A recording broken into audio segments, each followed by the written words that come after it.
In the ancient mists of time, long before kingdoms rose and empires fell, a single act of betrayal shattered the innocence of humanity. This is not just a story of the world's first family, it is a story of choices, of consequences, and of how even in the darkest moments, the search for meaning never dies. Imagine a quiet field at dawn. Two brothers stand side by side. Abel, the gentle keeper of flocks, and Cain, the determined tiller of the soil.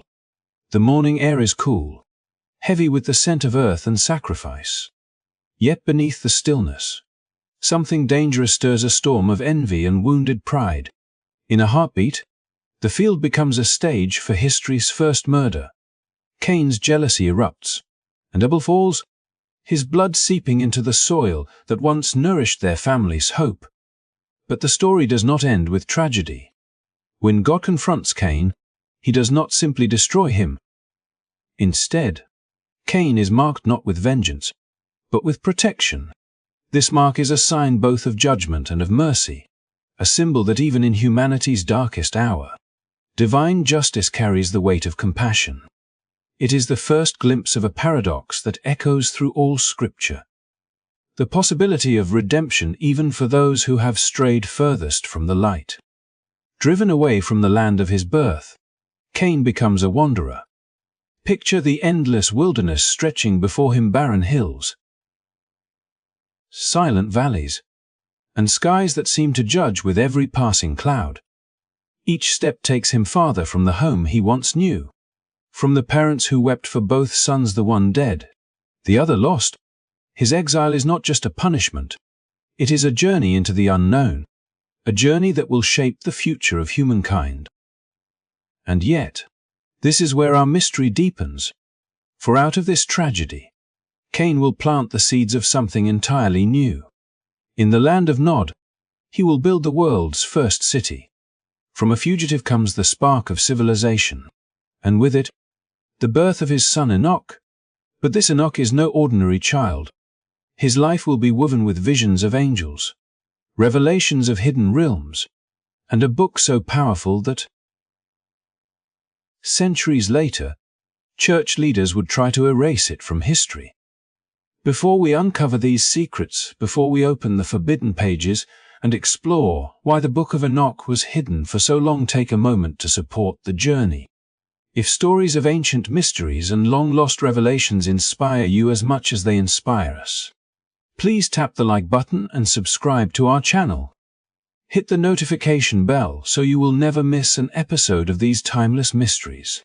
Your support helps us continue to bring forgotten stories back to life and share them with curious minds around the world. Now, let us follow Cain into the wilderness and meet the child whose name would echo through forbidden scriptures. This is the beginning of Enoch's story, one of the most intriguing and controversial tales ever whispered through the corridors of time. As Cain wandered beyond the boundaries of the world he had once known, the H of Exile settled deep into his soul. The wilderness stretched endlessly before him, a silent witness to his guilt and his unexpected survival. Yet within that emptiness lay the seeds of an unexpected beginning. Days turned into months, and months into years as he learned to live with the weight of his past. The mark of protection he carried, both a burden and a strange mercy, became a constant reminder that his life, though scarred, was not without purpose. In time, he found a place where the soil seemed to promise renewal, a stretch of land far to the east known as Nod. It was here, in this lonely and unclaimed territory, that the story of a new chapter for humanity began to unfold. There, amid untamed hills and broad valleys, Cain met a woman whose name is lost to history. What drew her to him? No one can say with certainty. Perhaps it was the quiet strength in a man who had faced the weight of divine judgment and still endured. Or perhaps she too longed for a life away from the familiar. Together they began the slow and fragile work of building a life from ashes. Their union was not merely a matter of survival. It was the first step towards something entirely new. A life that would shape the future in ways neither could yet imagine. From this partnership came a child, a son whose birth carried a promise far greater than either parent understood. They named him Enoch, a name that in their ancient tongue spoke of dedication and initiation. It was a name that suggested a beginning, a setting apart, and even a kind of sacred purpose. Enoch's arrival transformed the quiet exile of his parents into the foundation of something enduring. Cain, who had once roamed as a fugitive, now found himself driven by a fierce determination to create a place where his son could grow not as a wanderer, but as a citizen of something lasting. For a man who had once tilled the soil and spilled blood upon it, the act of building became an act of defiance and redemption. He would not merely survive, he would create, gathering those willing to follow him, other wanderers, families seeking refuge, dreamers searching for a new life. Cain envisioned a settlement unlike anything the world had seen. Slowly, with the sweat of many hands and the knowledge born from necessity, the first city began to rise. This was no simple cluster of tents or fleeting encampment. Cain planned with the precision of someone who knew the value of permanence.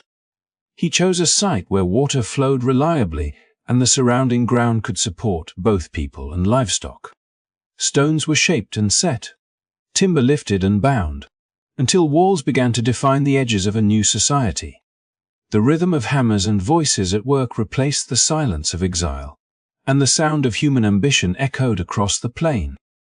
As the settlement took form, Cain named it for his son Enoch, ensuring that the boy's name would forever be tied to the birth of human civilization.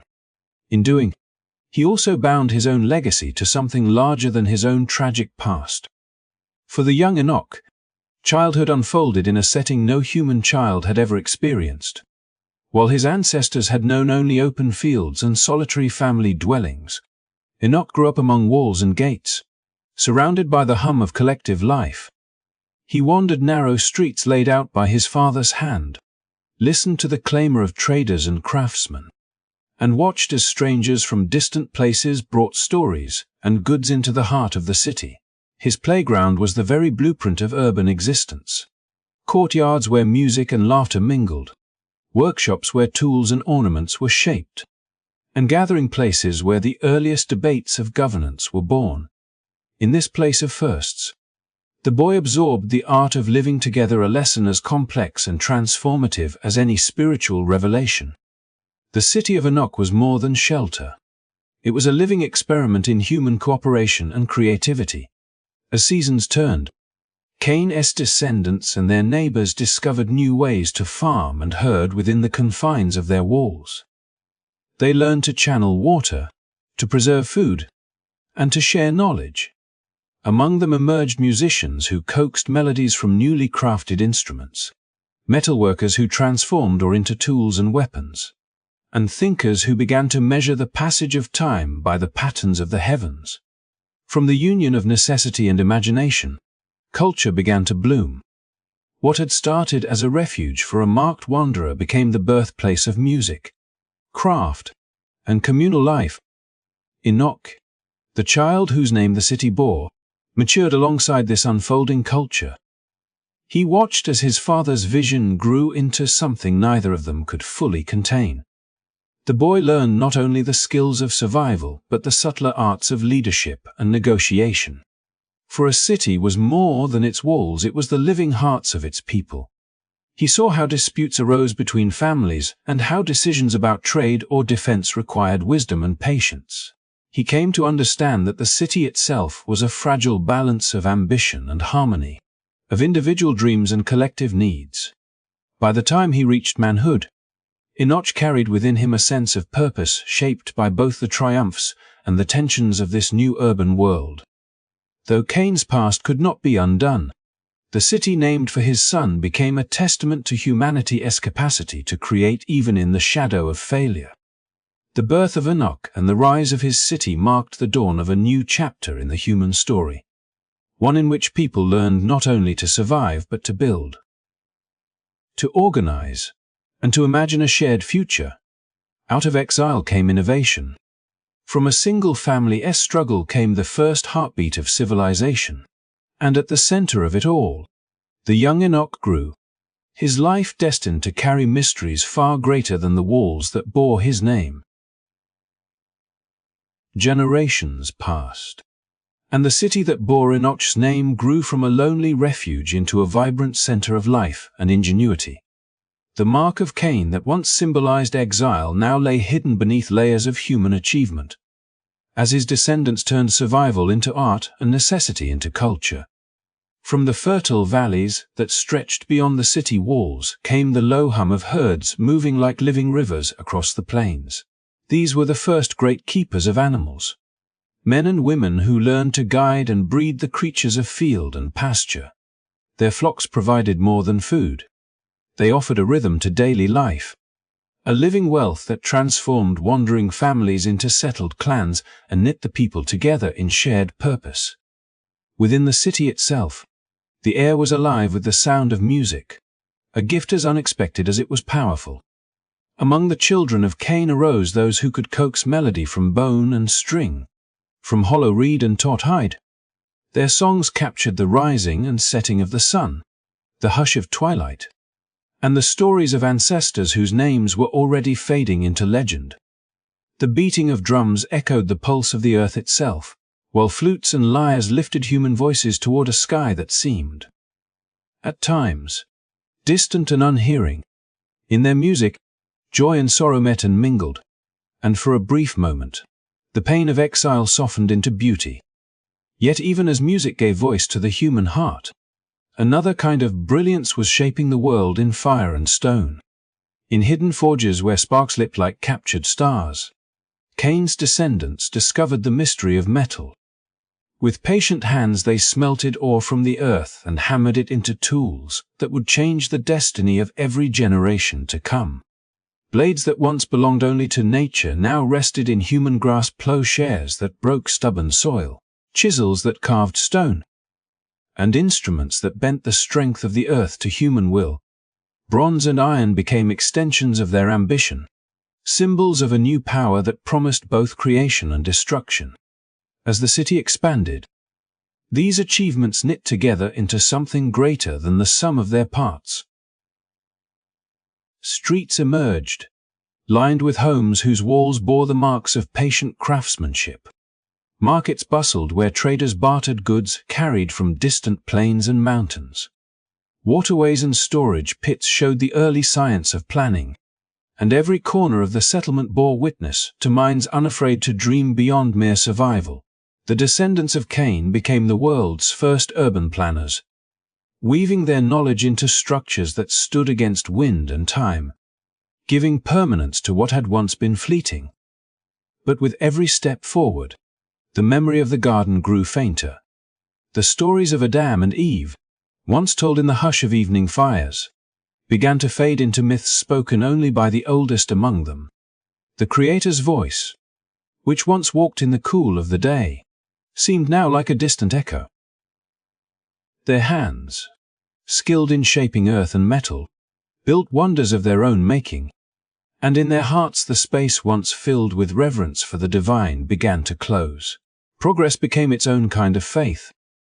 The clang of hammer on anvil and the lilting music of lyres replaced the quiet awe of a people once close to their maker. Yet even in this drift, a strange tension lingered. For every melody that rose into the twilight, there remained an unspoken yearning, a subtle pull toward something beyond their walls of stone and bronze.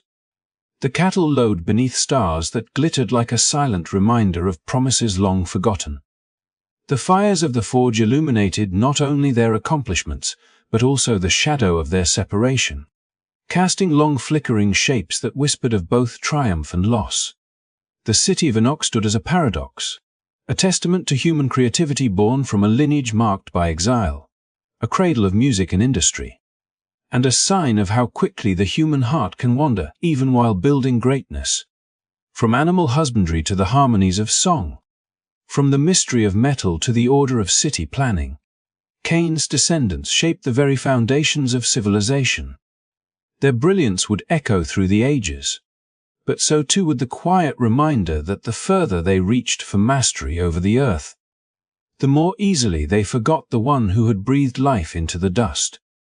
In their striving, they captured the essence of what it means to be human, capable of extraordinary creation, yet forever wrestling with the memory of a presence they could no longer touch. While Cain's descendants carved cities from wilderness and turned survival into culture, far from those bustling streets and forges, another line of humanity grew quietly, rooted in faith and simplicity. And Eve, still burdened by the memory of Abel's death, welcomed another son, Seth, a child born not merely to replace what was lost but to restore a fragile thread of connection to the divine. From the moment of his birth, Seth carried with him the weight of hope and the gentle reminder that human life, though scarred by violence, could still seek harmony with God. Unlike the urban ingenuity of Cain's line, Seth's family grew among open fields and simple dwellings, tending the earth and offering prayers that whispered into the sky, soft as the wind through the trees, yet carrying the sincerity of hearts devoted to their Maker. As Seth matured and took a family of his own, his descendants maintained a way of life that emphasized humility, devotion, and obedience to divine guidance. Their days were marked by rhythms that honored creation rather than mastered it. They planted seeds and harvested them not solely for prosperity, but in gratitude for the gifts that had been entrusted to them. In these practices, they cultivated a spirituality intertwined with the natural world, a deep listening to the patterns of sky and soil, of wind and water, unlike the descendants of Cain, whose eyes were fixed on the achievements of their hands and the cities they built. Seth's line looked upward, seeking understanding, protection, and instruction from the Creator. In this quiet devotion lay a strength that did not glitter like gold or echo in song, yet it anchored them in a moral and spiritual continuity that generations would remember. As time passed, the contrast between the two lineages became ever clearer. Cain's descendants reveled in the marvels of human innovation, celebrating their knowledge, music, and industry. Yet in their pride they drifted further from the principles that had once guided the earliest human family. Cities grew taller and streets busier, forges rang with ambition, and instruments sang of mastery over earth and air. But amid these wonders, the presence of God became a subtle, almost forgotten thread. Meanwhile, Seth's family preserved the old wisdom, the understanding that human flourishing was inseparable from moral and spiritual alignment. Their faithfulness, though invisible to many, acted like a quiet river running beneath the surface of human history, shaping lives with patience and constancy.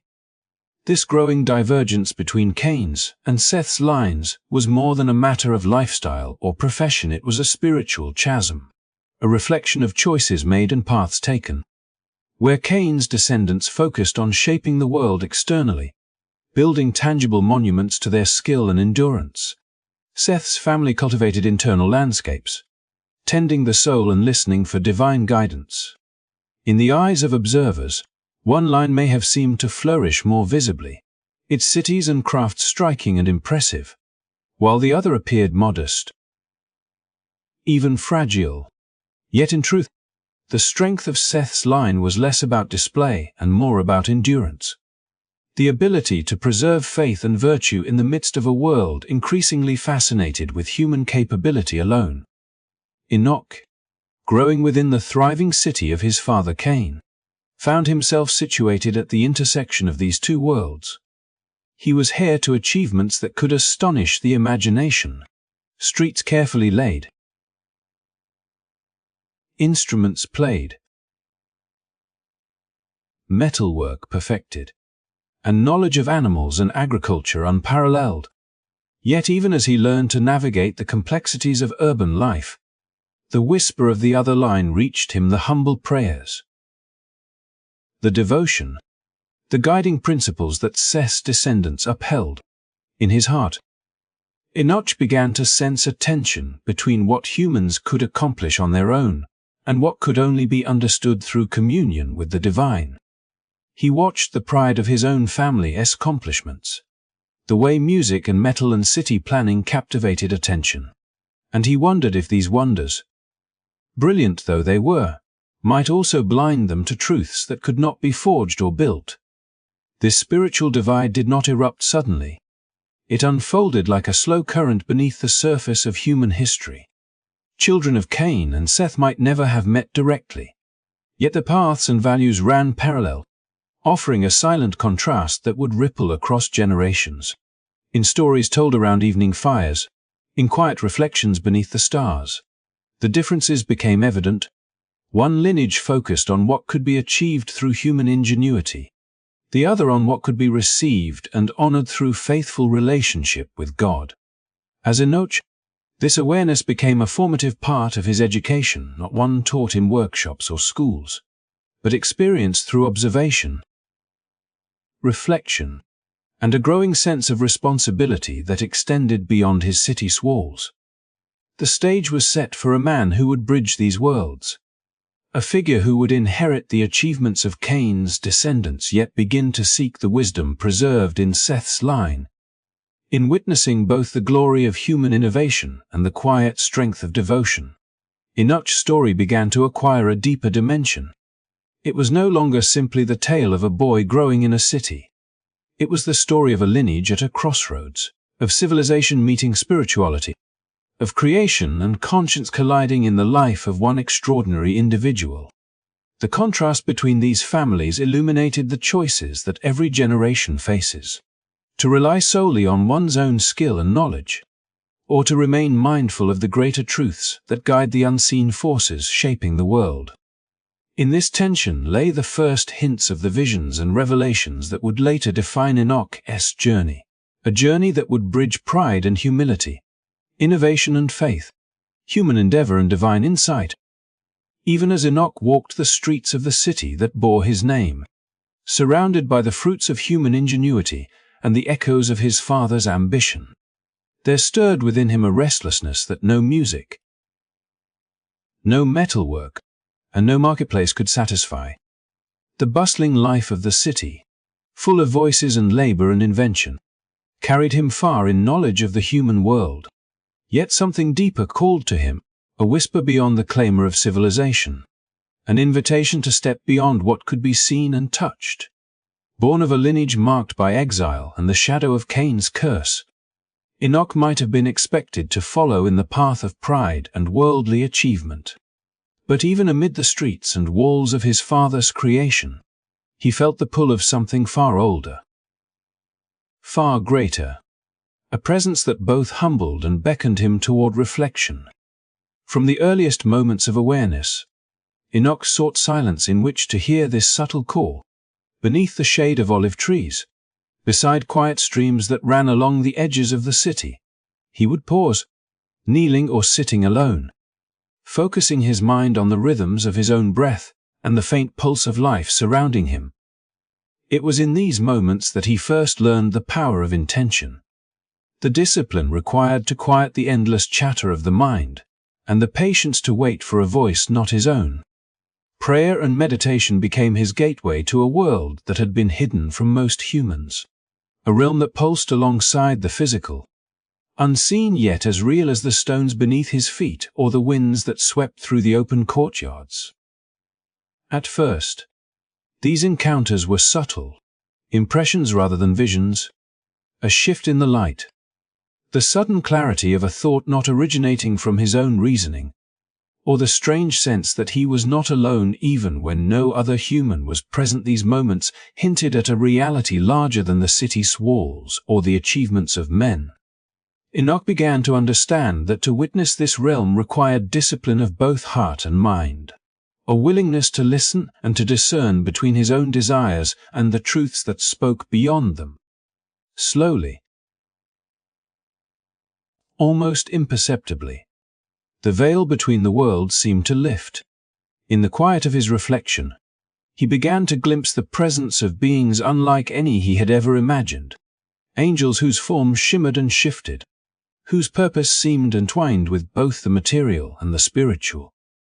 One of the first of these beings to approach him was an angel named Uriel, whose presence was neither frightening nor imposing, but luminous in a way that drew Enoch's awareness outward and upward. Uriel became a teacher and guide, instructing Enoch not merely in knowledge but in perception, how to differentiate between imagination and revelation, how to open the mind without being consumed by it, how to receive insight without losing the grounding of human experience. Under Uriel's guidance, Enoch learned the structure of prayer as a dialogue rather than a monologue, a way to position himself not as a master of the universe but as a listener attuned to its hidden harmonies. Through these lessons, he discovered that the divine realm operated according to precise patterns, that every motion of the sun, every phase of the moon, every seasonal change was governed by an order that revealed both wisdom and care far beyond human comprehension. As his communion with the unseen deepened, Enoch's visions grew more vivid and more demanding. In one such experience, he was lifted beyond the walls of the city and the land itself, his consciousness expanding to perceive realms that coexisted with his own, a complex tapestry of angels, forces, and human affairs intertwined in ways he could scarcely articulate. He saw the structures of creation, the interplay of light and energy, the invisible currents that guided life and death, growth and decay. These visions were not mere abstractions. They carried lessons, warnings, and guidance that would shape his understanding of both the physical and spiritual worlds. Enoch learned of the consequences of pride, of corruption, of choices that reverberated across generations, and he began to comprehend that even the wonders of his father's city existed within this larger, ordered cosmos. What made these revelations extraordinary was that Enoch, despite the shadow of Cain's curse, was allowed access to knowledge and responsibility denied to most humans. He began to sense that his role was unique, a bridge between humanity and the divine, tasked with understanding and communicating truths that others could neither see nor grasp. The visions were at first sporadic, subtle, sometimes confusing, yet over time they became consistent, revealing not only the spiritual realities of his own age but also foreshadowing events far beyond his lifetime. He learned of angels who had guided humanity in early skills and knowledge, of those who had strayed, and of the consequences their choices imposed upon the world. Through these insights, Enoch saw the fragility of human virtue alongside the possibilities for redemption and wisdom. Even in moments of wonder and revelation, Enoch remained rooted in his human responsibilities. He continued to walk the streets of his city, to observe and learn from its people, to manage the growth and complexity that came with urban life.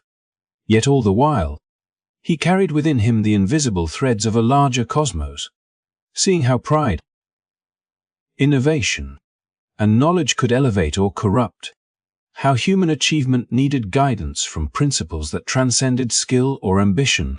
Prayer and meditation became not just personal practice, but the framework through which he interpreted the events of the world, a lens that allowed him to reconcile the wonders of the material with the profound truths of the spiritual.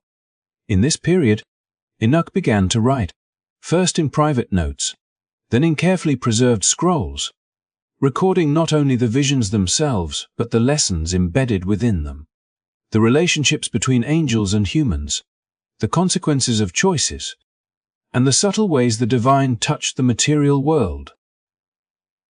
His writings, while born from extraordinary spiritual experiences, were inseparable from the city, from the culture, and from the human achievements surrounding him.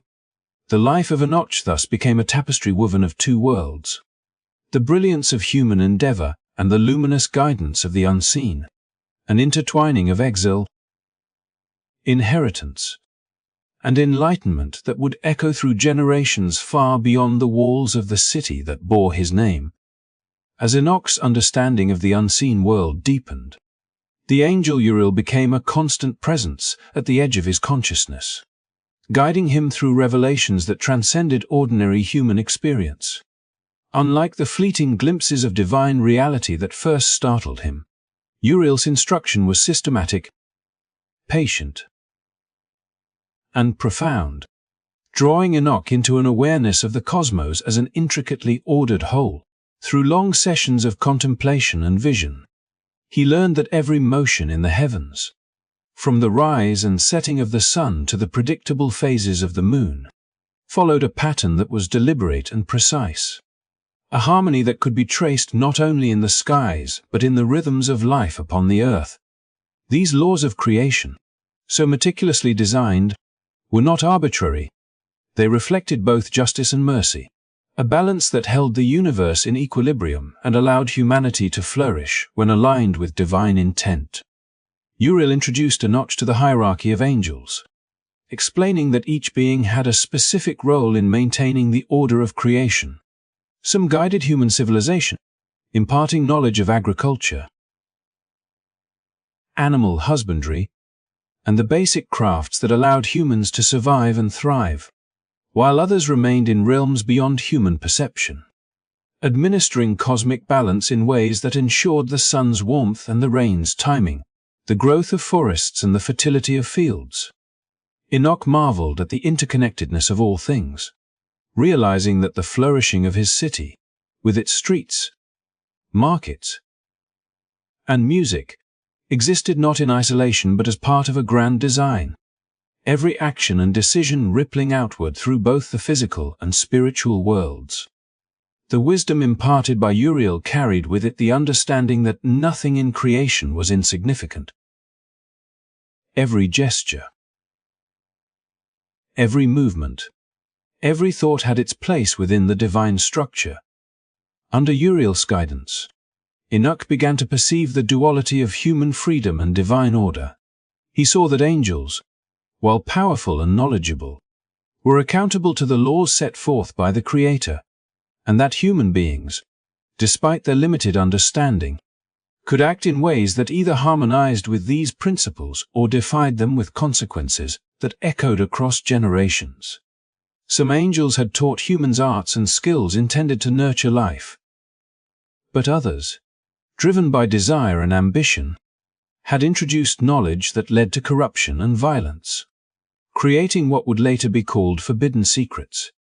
Enoch observed how the misuse of such knowledge could distort human society, turning tools meant for cultivation into instruments of destruction, turning music and artistry into symbols of pride rather than praise, and converting the energy of invention into paths that diverged from divine intention. Through these lessons, Enoch's spiritual senses expanded, allowing him to navigate both the seen and unseen realms with insight and discernment. Uriel taught him how to distinguish between visions of divine origin and the illusions of the mind, how to interpret the signs present in nature as reflections of higher truths, and how to engage in prayer and meditation not as routine practice but as active dialogue with the forces that shaped existence.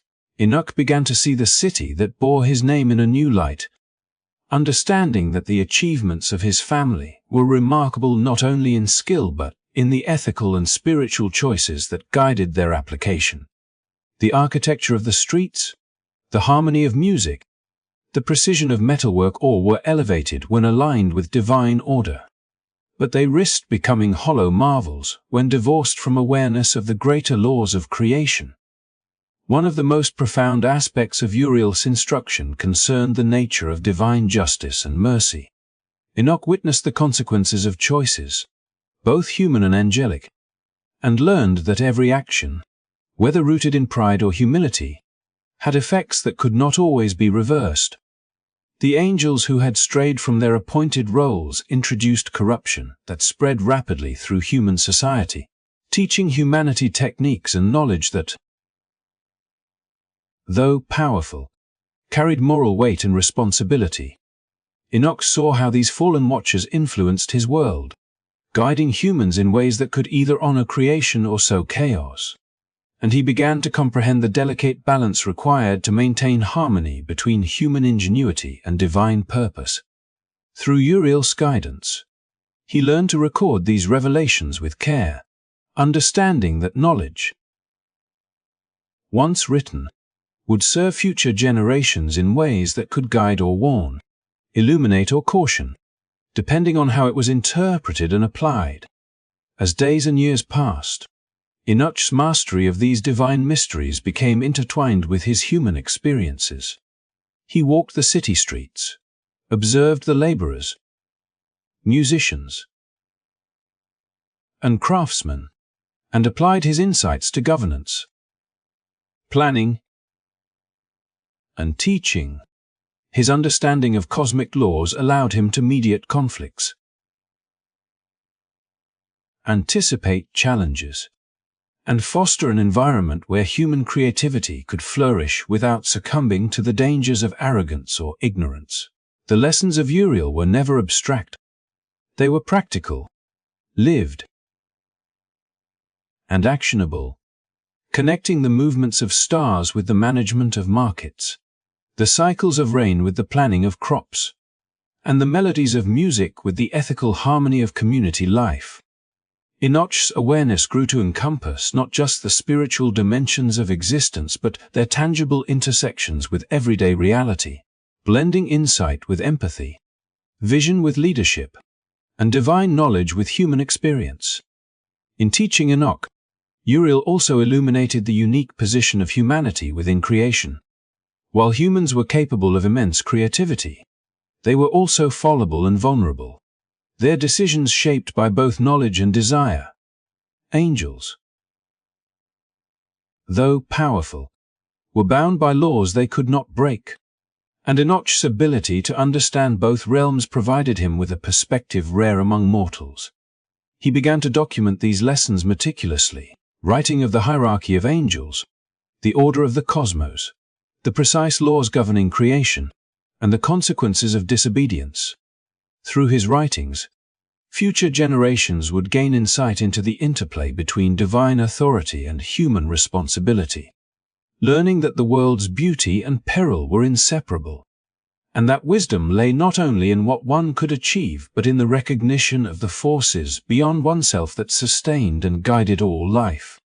In this way, Enoch's journey under Uriel's tutelage transformed him from the son of a cursed lineage into a visionary scribe, a mediator between worlds, and a living testament to the potential for humanity to engage with both creation and creator with humility, understanding, and purpose. A legacy that would echo far beyond the city that bore his name and the generations that followed. As Enoch continued to deepen his understanding of the unseen realms under Uriel's careful guidance, he began to perceive shadows in the divine order, disturbances that hinted at a corruption spreading unseen through the human world. In the luminous clarity of his visions, Enoch was shown the Watchers, angels who had once served as guides and protectors of humanity, but had chosen to stray from their appointed purpose, drawn by desire, ambition, or curiosity into forbidden knowledge. These beings, whose intentions were no longer aligned with the balance of creation, descended upon the earth with gifts that seemed miraculous at first, teaching human skills that could elevate civilization yet carried within them seeds of destruction. Enoch witnessed how the innocent transmission of knowledge could become twisted when divorced from humility and responsibility, a principle that would shape the unfolding of human history in profound and tragic ways. The first lessons he saw being misused were those of craftsmanship and metalwork. Humans, inspired by the Watchers, learned to forge swords, knives, shields, and armor far more formidable than anything previously known. While tools could cultivate the earth and protect communities, these creations introduced new forms of violence, escalating conflicts and creating fear where there had once been relative peace. Enoch observed the moral weight of such instruction. Knowledge itself was neutral, yet in the hands of those who lacked ethical grounding, it became an instrument of pride and harm. Alongside these tools of war came teachings in astrology and celestial divination, imparted by angels who sought to bend the rhythms of the stars to human desire. Enoch saw men and women enthralled by signs, omens, and celestial patterns, attempting to control fate rather than honor the order established by God, mistaking insight for dominion, curiosity for mastery, and fascination for wisdom. Further revelations revealed to Enoch the tragic consequence of these corruptions, the mingling of angels with humanity, resulting in a race of giants known as the Nephilim. These beings, towering and powerful, embodied the combination of divine potential and human limitation, and their presence on the earth brought awe and terror in equal measure. Enoch's visions showed him cities disrupted by the sheer might of the Nephilim, where ordinary human labor and governance struggled under the influence of beings whose strength exceeded human understanding. The corruption extended beyond mere physical power. These giants inherited not only might but also tendencies toward greed, cruelty, and rebellion, amplifying the flaws of the humans they interacted with and spreading chaos across generations. Enoch felt a profound sorrow as he watched the delicate balance of his father's city, the streets he had walked as a child, and the lives of ordinary families, all threatened by forces they neither understood nor could control. Yet the visions were not purely despairing. They carried lessons as well. Enoch understood that these events were not random but consequences of choices made by both angels and humans, demonstrating the principle that freedom came with responsibility, and that knowledge without wisdom could be destructive. He saw how the same skills that could elevate civilization, metalwork, music, astronomy, agriculture, could be twisted into means of oppression, control, and violence. In this duality lay the profound challenge of leadership and spiritual discernment, to guide a community in a way that nurtured both material and moral growth, ensuring that innovation did not sever humanity from its higher purpose. Through these lessons, Enoch began to see his own role as essential, not only to witness the spread of corruption but to record it, to understand its causes, and to preserve knowledge in a form that could guide future generations away from similar errors. Enoch's growing insight extended to the subtle ways in which spiritual forces influenced everyday life. He observed that the Watchers, despite their power, were bound by cosmic laws and moral constraints, yet they had chosen to exploit gaps in human judgment, encouraging pride, greed, and desire for dominance. Through their teachings, humans saw control over nature, over one another, and even over destiny itself, yet in doing so, they ignored the principles of harmony and balance that sustained the world. Enoch saw families torn apart, cities destabilized, and human potential squandered, all while the divine order continued its quiet, patient work, preparing a future in which redemption and restoration remained possible. The contrast between human ambition influenced by fallen angels and the guidance of faithful divine messengers like Uriel revealed to Enoch the delicate interplay of choice, knowledge, and consequence, a theme that would dominate both his life and his writings. Among the most startling revelations was the insight into the Nephilim themselves, whose existence exemplified the dangers of unchecked power and the allure of the extraordinary. Enoch's visions depicted their massive forms moving across the earth, their strength unmatched, yet their moral compass fragile and often broken. These giants disrupted not only social structures but also spiritual awareness, drawing attention away from the Creator and towards self-interest, domination, and spectacle.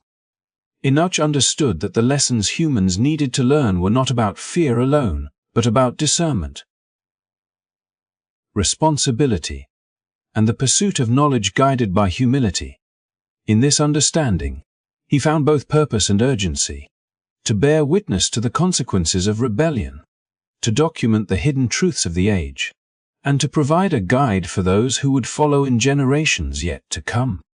As the visions unfolded, Enoch began to compile his observations and insights into detailed records, describing the Watchers, their gifts, and their transgressions, the rise of the Nephilim, and the moral consequences rippling across human society.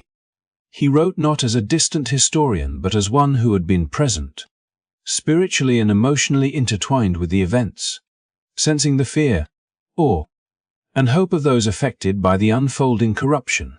These writings would later be recognized as extraordinary, bridging the physical and spiritual worlds, offering guidance on discerning truth from deception, and illuminating the responsibilities inherent in both knowledge and power. Enoch's work became a testament to the fragile beauty of creation, the dangers of pride and forbidden knowledge, and the possibility of redemption through understanding, humility, and alignment with the divine order.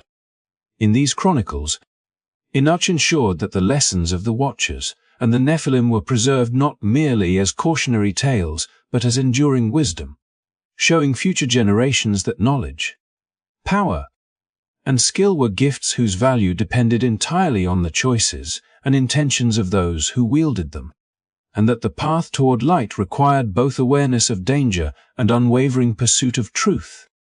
As Enoch's visions deepened, he began to perceive a pattern of cause and consequence that extended far beyond the boundaries of his city, his family, or even the lifetimes of those around him, revealing the profound ways in which corruption, choice, and divine justice intertwined.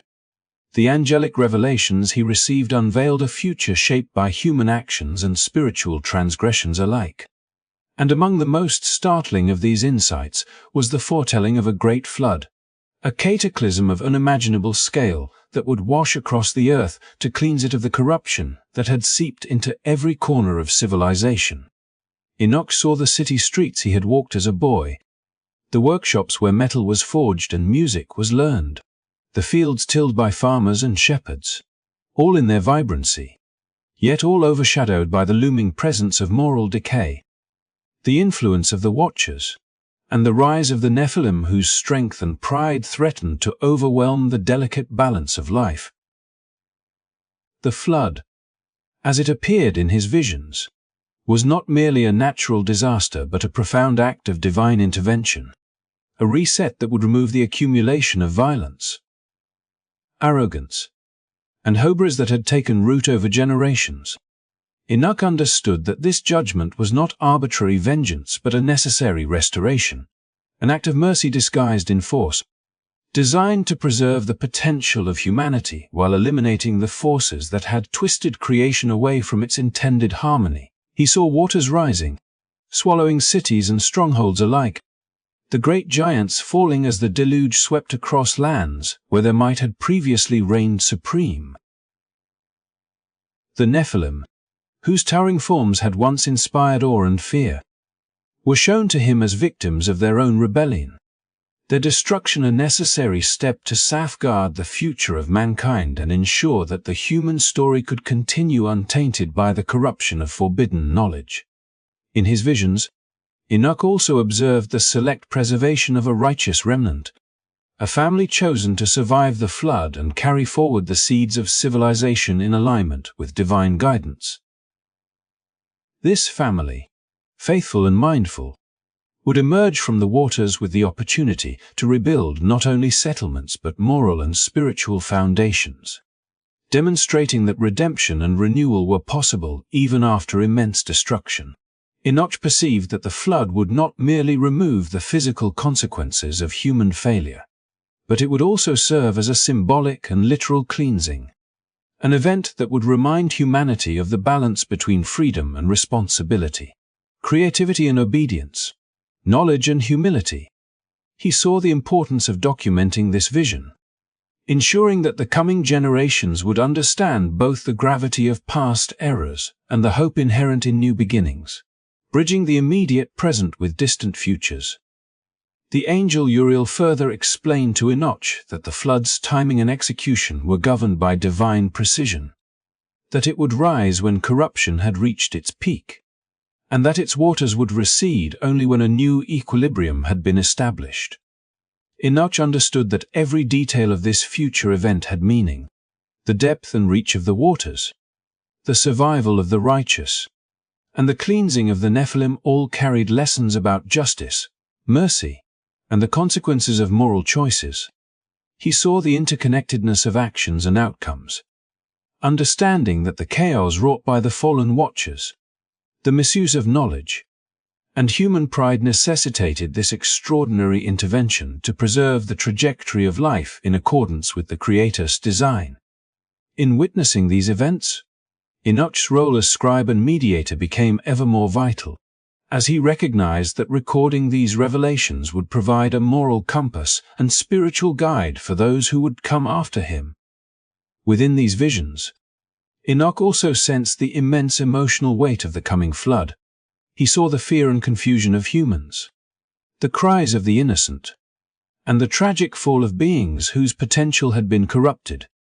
Yet intertwined with these scenes of devastation was a promise.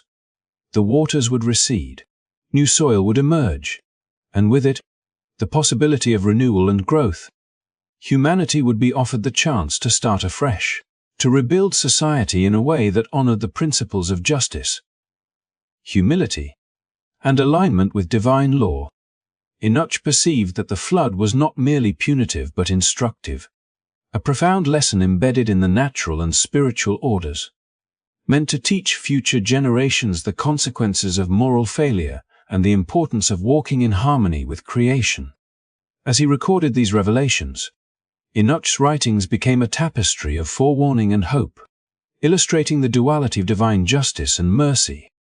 He described in detail the origins of the Nephilim, the spread of forbidden knowledge, and the consequences that necessitated the flood, linking each event to moral choices and spiritual responsibility. Yet he also emphasized the preservation of the righteous, the survival of those aligned with God, and the promise of renewal, showing that even in the face of overwhelming corruption and divine judgment, redemption remained possible.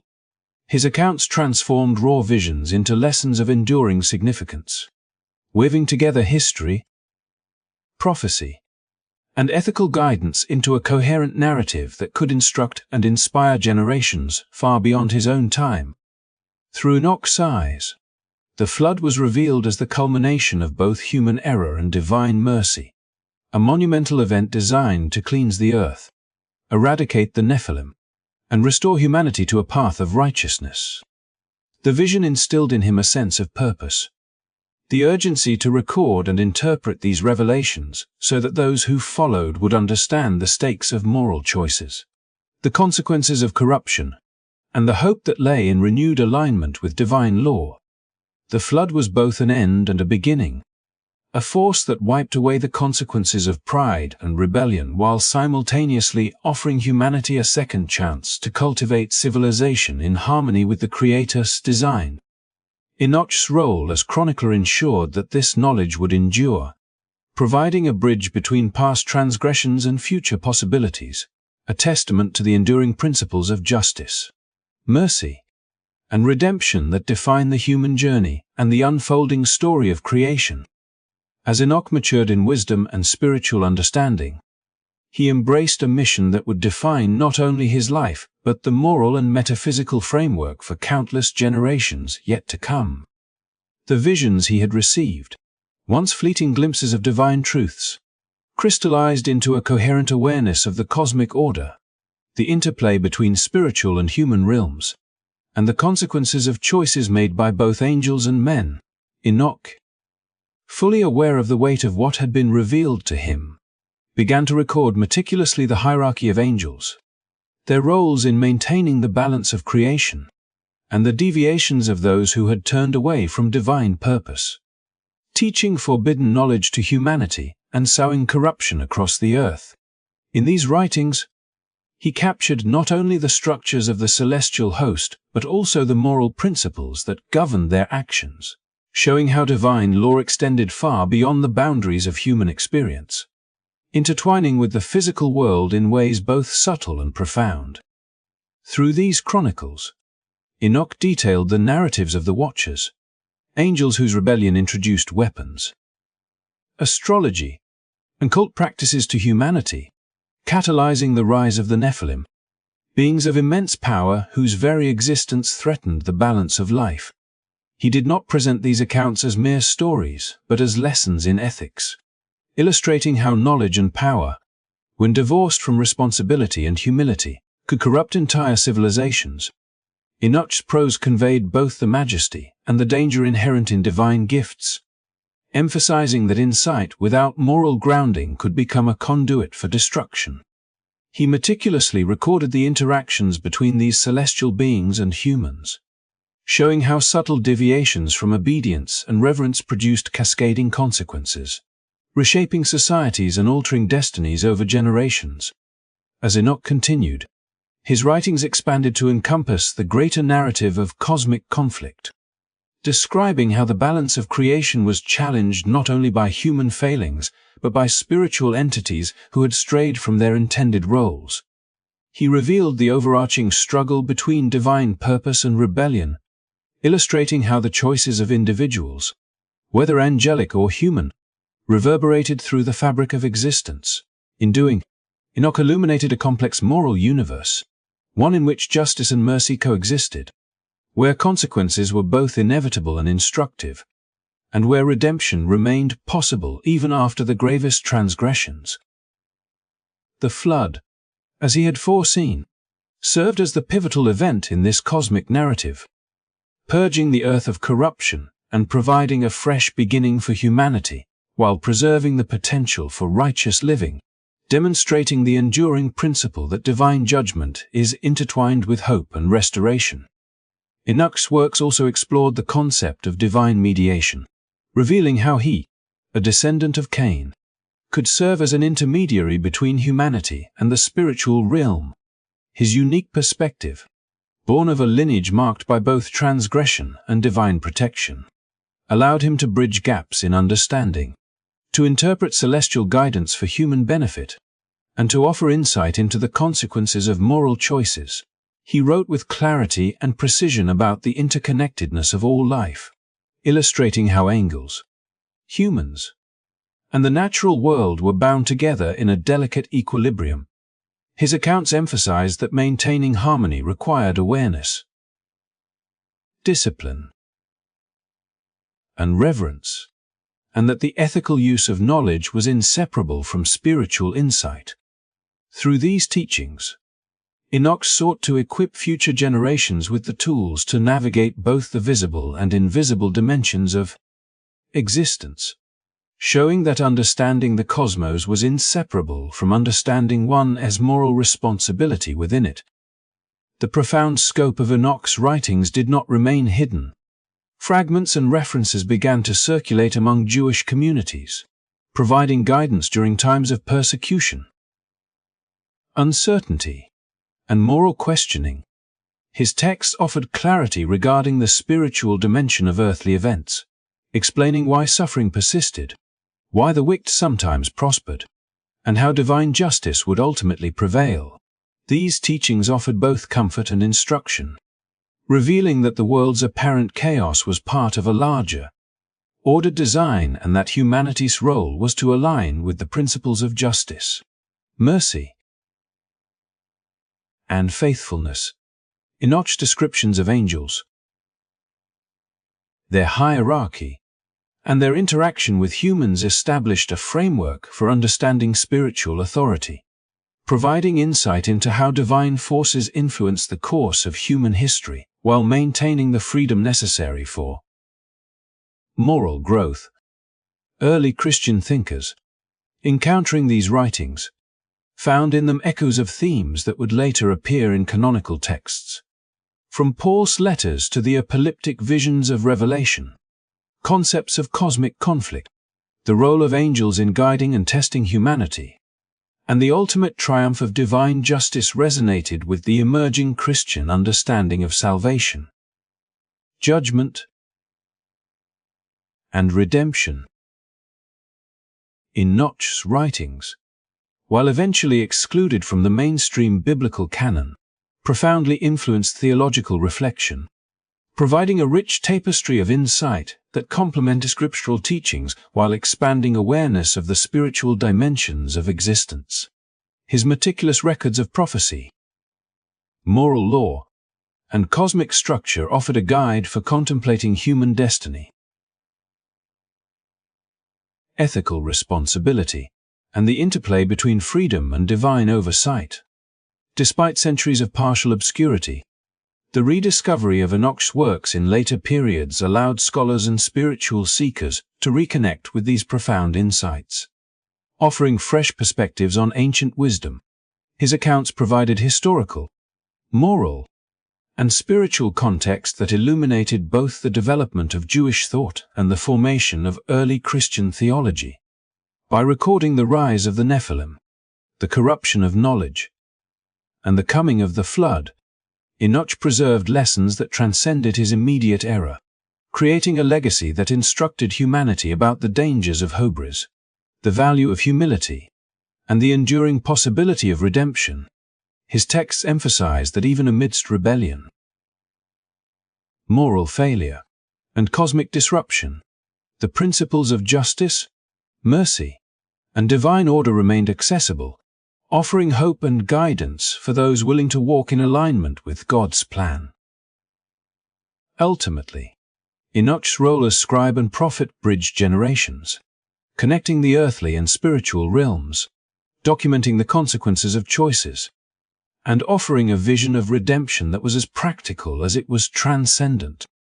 His writings meticulously charted the hierarchy of angels, the unfolding of cosmic conflict, the inevitability of judgment, and the promise of salvation, creating a narrative that was both deeply instructive and profoundly inspiring. Through his careful recording of visions and revelations, Enoch ensured that future generations could learn from the experiences of the past, understand the subtle interplay of moral and spiritual forces, and navigate the challenges of life with awareness, integrity, and hope.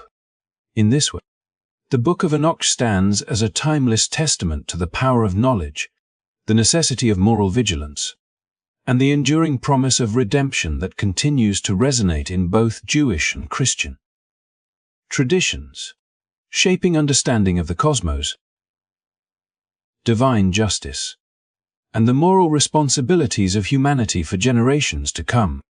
As centuries passed, the remarkable writings of Enoch, chronicling the visions of the heavens, the fall of the watchers, and the cosmic balance between justice and mercy, gradually came under scrutiny by emerging religious authorities who were consolidating doctrinal control and establishing canonical boundaries. While his works had once been valued and circulated among Jewish communities and early Christian groups, church leaders began to question their authenticity, doubting whether a human descendant of Cain could truly have received such profound revelations and recorded them with divine precision. Some feared that the Book of Enoch, with its vivid depictions of angelic hierarchies, prophecies, and detailed accounts of cosmic events, could challenge the authority of clerical structures and the interpretive power of the Church. These concerns were not merely theological. They were also about influence and control, as the text encouraged direct engagement with spiritual truths and emphasized moral responsibility over blind obedience, potentially empowering individuals in ways that traditional authority could not regulate. Gradually, over successive councils and pronouncements, the Book of Enoch was excluded from the official biblical canon in most Christian traditions, relegated to the status of apocryph, fascinating but non-authoritative literature. Fragments of the text persisted in scattered references and quotations within other works, but the complete and unaltered writings were largely preserved only within the Ethiopian Orthodox Church, which recognized the enduring value of Enoch's insights and maintained his text with reverence in monasteries and religious libraries. For centuries, outside Ethiopia, Enoch's teachings remained mostly hidden, their potential to illuminate early spiritual thought and ethical guidance limited by geographic and institutional isolation. The modern rediscovery of the Book of Enoch in the 18th and 19th centuries sparked a profound revival of interest among scholars, historians, and theologians, offering a lens into the diversity of early Jewish and Christian belief systems. For the first time in many generations, researchers could study the text in its entirety, tracing the origins of angelology, concepts of cosmic conflict, and the evolution of moral and theological thought that had influenced early religious communities. Enoch's detailed accounts of the Nephilim, the flood, and the cosmic order provided context for understanding the spiritual imagination of antiquity, revealing that early Christianity was far more varied in interpretation and practice than later institutional narratives suggested. This rediscovery reshaped biblical scholarship, offering a richer understanding of how different communities engaged with scripture, prophecy, and moral philosophy. Enoch's writings revealed a complex dialogue between divine authority and human responsibility, illustrating that the spiritual world and earthly actions were deeply interconnected, and that divine justice was both inevitable and purposeful. Scholars began to recognize that early Christian communities were not monolithic. They held diverse perspectives on angels, prophecy, and the afterlife, and the Book of Enoch reflected one of the more expansive and visionary approaches to understanding humanity's role in the divine plan. For modern readers, the Book of Enoch serves as a reminder of the courage and clarity of those who sought truth beyond institutional boundaries, the importance of moral vigilance, and the enduring need to question, reflect, and engage with the deeper mysteries of existence. Enoch's story, preserved across time, emphasizes that wisdom can emerge from unexpected lineages, that even descendants of those marked by failure can achieve profound insight, and that the pursuit of knowledge and spiritual alignment is an endeavor that transcends generations. His vision of the world, both its dangers and its possibilities, remains relevant as it invites each of us to consider how our choices influence not only our lives but the moral and spiritual trajectory of our communities. The journey of the Book of Enoch, from cherished text to suppressed literature and finally to rediscovered treasure, mirrors the dynamic interplay between authority and inquiry, tradition and exploration, illustrating how ideas can endure even when institutions resist them.